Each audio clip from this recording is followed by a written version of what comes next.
Okay, so drawn up here, it's versus an odd front. So maybe a 3-4, what you call an Okie front.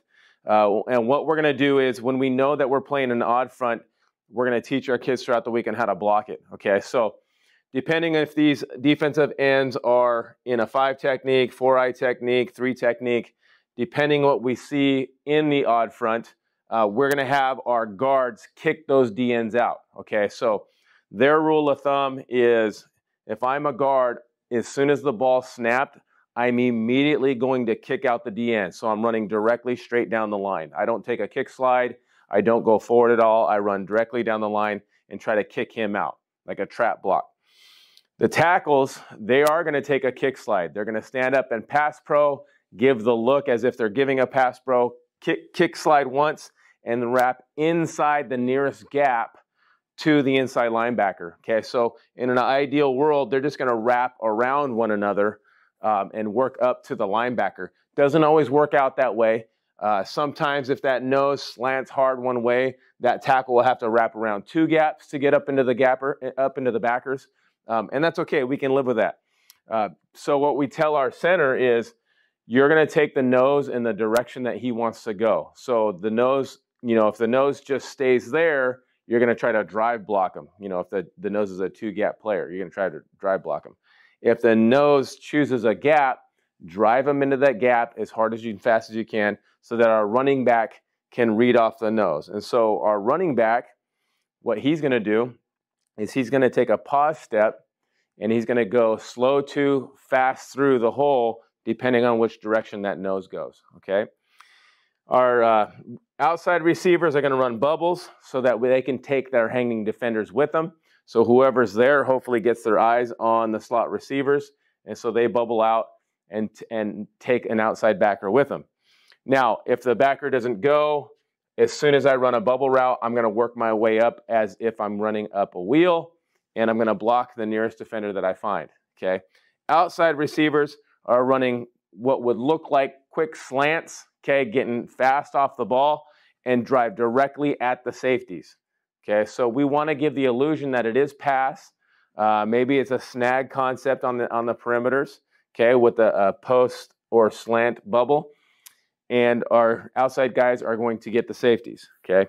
And so we won't even block these outside hanging defenders unless they get in our way. Quarterback, what he's going to do, and this is really important, is our quarterback is going to take the ball directly where he receives the snap. He's going to stand straight up, look at one of the bubbles or the post, so depending if he's a right-handed or left-handed quarterback, and then put the ball down at his waist so that the running back can receive the ball, okay?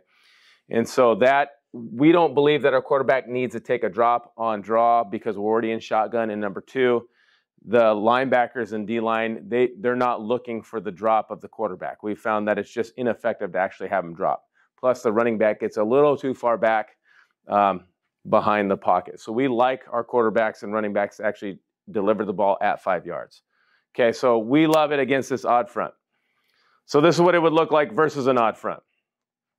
Okay, so what you're going to see here is the guards are going to kick out the DNs. The center has the nose, push him in the direction he wants to go. The tackles are going to wrap inside the guards or inside the nearest gap. Okay, the outside guys should have bubbles, inside guys should have bubbles. The outside guys should take on the safeties. Sometimes they'll just run players off depending on how the defense is playing. Quarterback should stay put, don't get a drop, hand the ball at waist level to the running back as he goes slow to and then fast through.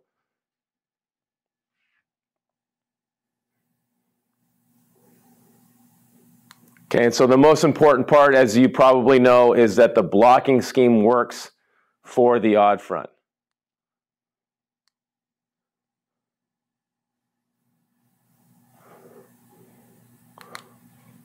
Okay, here's a different look at it, a little bit closer view. But as you can see on this one, what's going to happen is the center is going to block the nose in the direction he's going, so our left tackle actually has to go 2 gaps over to get to a window to run through. And that's okay. Like I said, it's not going to work out in a perfect world. So the nose slants hard to his right, so the tackle has to go 2 gaps over to get to the window.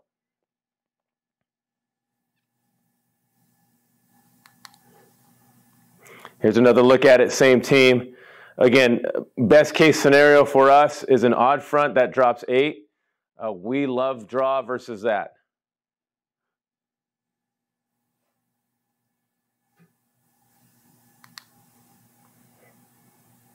Okay, now we work into an even front. So with an even front, it's a little bit more difficult because obviously you have an extra rusher there. And so we're going to tell our linemen that it's going to be big on big, okay? And we're going to pick up the nearest linebacker with our uncovered player, okay? So the center still kind of has the same job. If he's covered in an even front, he's still going to take that guy. But in this particular front, he's uncovered. Therefore, he should work up to the linebacker, okay? So the guards are covered, the tackles are covered. They all should kick slide.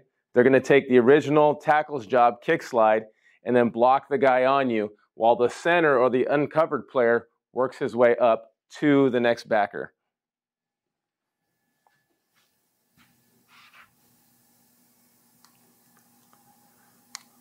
Okay, and so our offensive line coach is going to say, we're going to kick slide, punch, and then drive them in the direction they're going to go, just like the center was told in the previous odd front.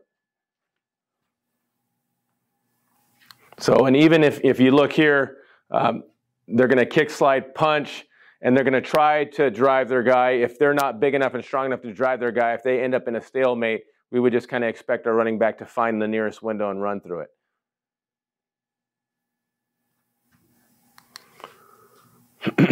Okay, here's another example of an even front. Even with they even twisted the front. They twisted the tackle in the end. A little toe stunt. Our guard and tackle actually kick slide and then pick up the twist and then drive the guy in the direction he wants to go. The uncovered player, which happens to be our center, kick slides and then works up to the middle linebacker.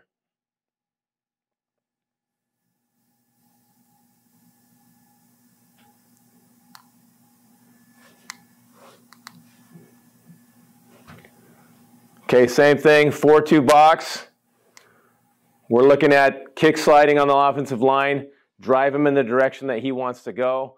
The D lineman takes a hard cut at you onto the left, drive him in that direction. Don't allow him to cross your face.